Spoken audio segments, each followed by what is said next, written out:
Deierri barruan, Handia mendilerroaren magalean, historiaz betetako ibilbide bat aurkitzen dugu. Hau da Erromatar biaduktua eta Ikazkinen iraganbidea izeneko bidea, Azkonarritik abiatuta. Por los caminos romanos de Navarra liburuan azaltzen da Tarrako Ponpaelo arteko galtzada nagusia funtsezkoa izan zela. Ibilbide honek galtzada erromatar nagusi horren zati bat gordetzen du.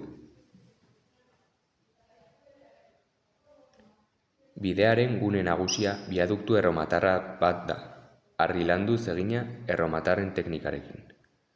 Duela gutxi berraurkitu eta katalogatu zen eta landa ingurunera egokitutako erromatar ingenieritzaren adibide garbia da. Liburuak azpiegitura txiki hoiek, zubiak, pasabideak, estoldak, bide sare imperialari eusteko funtsezko pieza gisa duten garrantzia azpimarratzen du. Aurrerago, bideak Ikazkinen iraganbidetik eramango gaitu, antzinako erregea abelbide batetik. Erromatarren aurretik altzainek eta merkatariek erabili zuten bide hori, eta erromatarrek eta ondoren erdiaroko Ikazkinek berriz aprobetxatu zuten. Antzinako bideek paisaian nola irauten duten erakusten duen adibidea da, nahiz eta izenak eta funtzioak aldatu.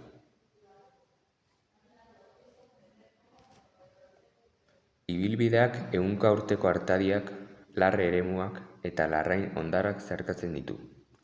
Neolito garaiko aztarnak eta Arrastia herriko hondakinak dituen kobazulo baten ondotik ere igarotzen da. Horrek guztiak indartu egiten du Kastielaren liburuak dioena. Bideek ez dituztela puntu geografikoak bakarrik lotzen, historia eta kultura geruzak ere lotzen zituztela. Ibilbide labur hau ezin hobea da ondare esperientzia trinkoa bilatzen dutenentzat, paisaia, historia, memoria eta herri kultura.